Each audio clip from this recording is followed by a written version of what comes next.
Le contraste, on en entend souvent parler mais on ne sait pas vraiment ce que c'est, ni comment l'obtenir ou encore son intérêt ou son impact sur une photo. Tout comme l'exposition, la lumière, la composition et l'équilibre, le contraste est un aspect crucial de la photographie. Lorsque ce concept est maîtrisé, vous pouvez vous en servir comme d'un outil supplémentaire pour attirer l'attention ou donner une ambiance à votre photo. Alors aujourd'hui dans cette vidéo, on va voir les différents types de contraste, comment augmenter ou diminuer le contraste, à quoi ressemble une photo à fort ou faible contraste, et qu'est-ce qu'une photo low-key ou high-key. Bref, sacré programme qui nous attend. Pour l'occasion, j'ai fait un éclairage un peu plus contrasté que d'habitude. J'espère que je vais pas me cramer cette partie. Bon, c'est un peu difficile pour moi parce que je suis tout seul, donc pas évident pour les réglages. Bref, allez en avant, Guingamp.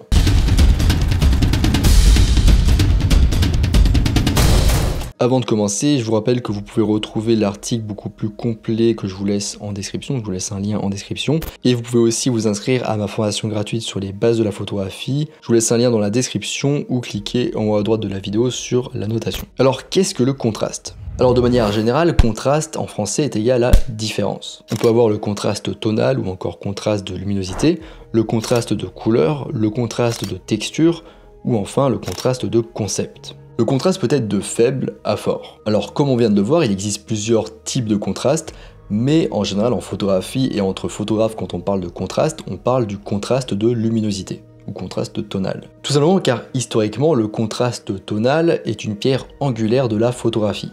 En effet, à l'aube de la photographie, il n'y avait pas beaucoup de détails ni de couleurs. Bref, on n'avait pas grand chose à se mettre sous la dent, enfin plutôt sous l'œil. Les photos étaient très granuleuses et peu détaillées. Par conséquent, la composition de la photographie était racontée par le contraste de luminosité, donc par la juxtaposition d'éléments clairs et foncés. Alors du coup, commençons par le contraste de luminosité. Le contraste de la lumière est l'écart de luminosité entre les basses et les hautes lumières. Alors maintenant, pour entrer dans le concret, expliquons le concept grâce à deux photos. Cette photo présente uniquement du blanc et du noir, sans aucune nuance entre les deux. Donc sans aucune nuance, ça signifie qu'on ne voit pas divers niveaux de gris qui existent entre le blanc et le noir, donc comme par exemple le gris foncé, le gris un peu moins foncé, le gris clair, un peu plus clair, etc. Cette photo en revanche présente tout un éventail de gris, allant de certaines zones surexposées, blanc cramé, donc sans détail, à l'arrière-plan complètement sous-exposé, avec des noirs bouchés, donc sans détail là aussi. Comme vous pouvez l'observer dans les deux photos, le contraste fait que les sujets se définissent plus ou moins grâce aux détails différenciés dus au contraste des noirs et des blancs, et aussi du coup des gris dans la seconde photo. La seconde photo nous montre aussi que même une légère différence entre les valeurs tonales peut suffire à définir différents aspects d'une photo. Et finalement, les deux photos présentent un contraste élevé. Parce qu'en effet, si on revient à la définition, on a bien un fort écart entre les zones d'ombre et les zones claires, dans les deux photos. Mais elles sont contrastées de manière différente, ce qui donne des impressions différentes quand on les regarde. La première photo présente techniquement un contraste plus élevé, en fait aussi élevé qu'on puisse l'être, parce qu'en effet on n'a que du noir et que du blanc, alors que la seconde photo est aussi très contrastée, mais tout en conservant des détails grâce à ces nuances de gris. Morale de l'histoire, le contraste n'apparaît pas toujours de la même manière. Vous l'aurez compris, la tonalité c'est est-ce que c'est plutôt sombre ou est-ce que c'est plutôt clair, ou éventuellement entre les deux donc plutôt gris. Alors la tonalité ou plutôt la perception de la tonalité sur une photo, elle est influencée par plusieurs choses. Par la plage dynamique du boîtier, par la direction et l'intensité de la lumière, par l'exposition et aussi, mais surtout, par les tons naturels des éléments. Par exemple, si vous photographiez un zèbre, vous obtiendrez une photo très contrastée par ces tons naturels. Et ça, peu importe que vous soyez en plein soleil ou que le ciel soit couvert. Même si, comme on le verra un peu plus tard dans la vidéo, l'intensité de la lumière, elle va influencer jusqu'à une certaine limite sur la saturation et donc le contraste. Et d'ailleurs, pour mieux comprendre le contraste, vous pouvez vous amuser à ajuster le curseur contraste sur un logiciel de post-traitement et observer l'histogramme qui s'étale quand on augmente le contraste et qui se rétracte au centre quand on le diminue. Photo à fort contraste et à faible contraste. Une photo à fort contraste présente une large gamme de tons avec un fort écart entre les zones d'ombre et les zones claires. Par exemple les photos prises en plein soleil, les photos de la lune sur un ciel noir ou encore une silhouette sur un fond clair sont très contrastées. Alors le problème des photos à fort contraste c'est qu'elles sont plus difficiles à exposer correctement avec un posemètre interne uniquement, donc juste avec le boîtier de l'appareil photo. Ces photos en général elles donnent une impression visuelle plus dure, elles sont plus percutantes et ont tendance à sauter aux yeux. Les photos à contraste élevé peuvent transmettre un sentiment de malaise, une grande énergie et de la force. Maintenant on passe aux photos à faible contraste. Donc une photo à faible contraste, elle présente une gamme de tons plus étroite avec un faible écart entre les zones d'ombre et les zones claires. Par exemple, la différence entre le bleu du ciel et celui de l'océan peut être très minime. Ou encore les photos prises par un matin brumeux ou les photos de paysages avec de la brume atmosphérique dans la partie la plus éloignée de la scène donnent lieu à des photos à faible contraste. En général, les photos à faible contraste donnent une impression visuelle plus douce, voire onirique, et demandent un peu plus de temps pour évaluer la définition plus subtile de la composition et des détails. Mais là vous allez me dire, mais il n'existe pas quelque chose entre le faible contraste et le fort contraste? Eh bien si, c'est le contraste moyen. Et d'ailleurs le contraste moyen, il est présent dans beaucoup de photos en général. Une photo à contraste moyen présente une large gamme de tons essentiellement concentrés autour des tons moyens, avec la présence des hautes lumières, d'ombre et de quelques blancs et noirs. Dureté, intensité de la lumière et contraste tonal. Alors pour la densité, plus l'ombre est dense, plus elle est sombre, et donc plus l'écart entre les zones lumineuses et sombres est important, et donc le contraste augmente. Et à l'inverse, moins l'ombre est dense, moins elle est sombre, et donc l'écart entre les zones lumineuses et sombres est moins important, et ainsi le contraste diminue. Pour la dureté, plus la lumière est douce, plus la transition ombre-lumière est progressive avec des nuances de gris, ce qui diminue du coup en général le contraste. Et à l'inverse, plus la lumière est dure, plus la transition ombre-lumière est nette, sans zone de transition avec des nuances de gris, ce qui augmente ainsi le contraste. De manière générale, du coup, si on veut une lumière contrastée, on va se diriger vers des ombres denses et une lumière dure, et si on veut une lumière moins contrastée, on va se diriger vers une lumière plus douce et des ombres moins denses. Direction de la lumière et contraste tonal.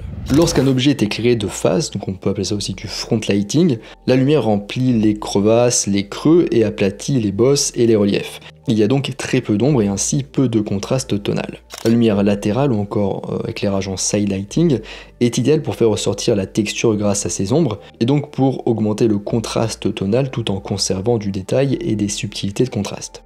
Enfin, on a l'éclairage arrière ou backlighting. Là, la lumière vient de derrière par rapport au sujet, et c'est l'orientation normalement qui offre le plus de contraste. C'est notamment le type d'éclairage qu'on choisit pour faire une silhouette. High key ou low key? Alors une photo high key est une photo dont la tonalité prédominante, donc la majorité des tonalités de la photo, se situe dans les valeurs claires. Autrement dit, la photo semble visuellement globalement claire. Une photo low key, quant à elle, est une photo dont la tonalité prédominante, donc la majorité des tonalités de la photo, se situe dans les valeurs sombres. Autrement dit, la photo semble visuellement globalement sombre, pour simplifier. Alors je vais pas trop m'étendre sur le sujet high key, low key, parce que j'ai déjà fait une petite vidéo sur le sujet que je vous laisse en annotation et dans la description. Et aussi en description, vous avez mon article pour plus de détails, donc n'hésitez pas à aller voir tout ça. Le contraste des couleurs. Tout comme il existe un contraste entre les ombres et les lumières comme on vient de le voir, il existe aussi un contraste entre les couleurs. Pour rappel, une couleur se définit à travers 3 paramètres, la teinte, donc c'est la couleur réelle, jaune, rouge, orange, etc. Sa saturation, donc est-ce qu'elle est plus ou moins grise, plus ou moins concentrée dans sa couleur, et sa luminance, donc est-ce qu'elle est plus ou moins claire. Pour la luminance, on a déjà vu comment ça fonctionne juste avant avec le contraste tonal, mais la couleur elle peut aussi contraster par elle-même, donc avec sa teinte et sa saturation. Et donc pour commencer, parlons de la teinte et du contraste. Le contraste des couleurs entre elles va dépendre de leur position sur la roue chromatique. C'est une roue qui a été conceptualisée par Isaac Newton, il me semble. Les couleurs complémentaires sont opposées sur la roue chromatique et créent un contraste visuel maximal, comme par exemple le bleu et l'orange, le rouge et le vert ou encore le violet et le jaune. Les couleurs analogues se trouvent l'une à côté d'autre sur la roue chromatique et créent un contraste visuel minimal, comme par exemple le bleu et le vert. Pour mieux comprendre comment fonctionne tout ça et faire vos petits tests vous-même, je vous conseille d'aller sur la roue chromatique d'Adobe. Sur Google, vous tapez roue chromatique Adobe. Là, vous avez une roue chromatique du coup qui apparaît et vous allez pouvoir tester différentes couleurs. Et sur le côté, en fait, vous allez choisir complémentaire pour trouver des couleurs complémentaires et vous allez choisir semblable pour trouver des couleurs analogues. Maintenant, parlons de la saturation et du contraste. J'ai passé une photo d'un dé où les faces sont éclairées de manière différente par une même source de lumière dans la roue chromatique d'Adobe. Puis j'ai positionné des points de mesure à différents endroits du dé pour connaître la saturation et la luminance de différentes faces éclairées différemment. Et du coup, on trouve les valeurs suivantes. Et on observe que jusqu'à un certain point, plus la luminance augmente, plus la saturation augmente, mais à partir d'un certain niveau de luminance, plus la luminance augmente, plus la saturation diminue. Et si on traduit ça graphiquement, la relation entre la luminance et la saturation suit une courbe de Gauss. Donc comme ça monte, puis ça descend. Donc c'est la même courbe qu'on peut retrouver pour plein de phénomènes comme l'apogée d'une civilisation, ou encore l'apogée d'un artiste, ou encore le QI par exemple, ça suit la loi normale. Et donc ce qu'il faut retenir pour les couleurs, c'est que augmenter la luminosité jusqu'à un certain point, ça va augmenter la saturation et donc le contraste des couleurs entre elles. Donc ça va augmenter le contraste de la teinte. Si deux couleurs sont complémentaires, elles vont avoir l'air encore plus contrastées si leur teinte, leur saturation augmente. Mais du coup, à partir d'un certain moment, plus on rajoute de la lumière, plus cette saturation elle diminue, et donc le contraste de couleurs fonctionne moins, il sera moins visible. Maintenant on passe au contraste conceptuel. Petit et grand, jeune et vieux, artificiel et naturel. Bref, je pourrais continuer comme ça longtemps, mais ça c'est des exemples de contraste conceptuel. Ce type de contraste est souvent utilisé pour raconter une histoire, comme on aime beaucoup l'entendre en photo, grâce à des éléments opposés.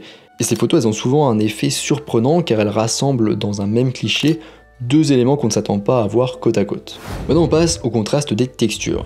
Ici on se concentre sur la différence entre texturé et non texturé, donc lisse. Et d'ailleurs la profondeur de champ va beaucoup jouer sur le rendu de nos textures. Par exemple, de manière très schématique, si vous prenez un mur de pierre de face avec la mise au point qui est faite correctement, le mur sera globalement net et texturé. Mais si vous prenez ce même mur de côté à 45 degrés par exemple en photo avec une grande ouverture comme f de 8, et bien dans ce cas ça réduit la profondeur de champ, et dans ce cas la zone où la texture sera bien visible sera réduite.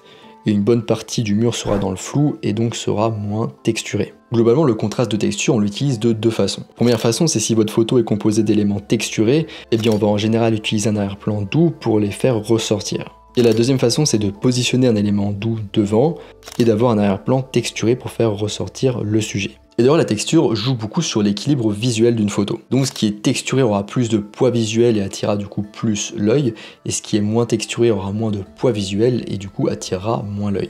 Et on arrive à la fin de cette vidéo sur la texture, j'espère que ça vous a plu. Si c'est le cas, vous pouvez mettre un pouce en l'air pour me soutenir, voire commenter, c'est toujours bon pour le référencement, et bien sûr vous abonner pour qu'on reste en contact. Avant de terminer, je vous rappelle que vous pouvez retrouver l'article beaucoup plus complet sur le même sujet en description, et vous pouvez aussi vous inscrire à ma formation gratuite sur les bases de la photographie.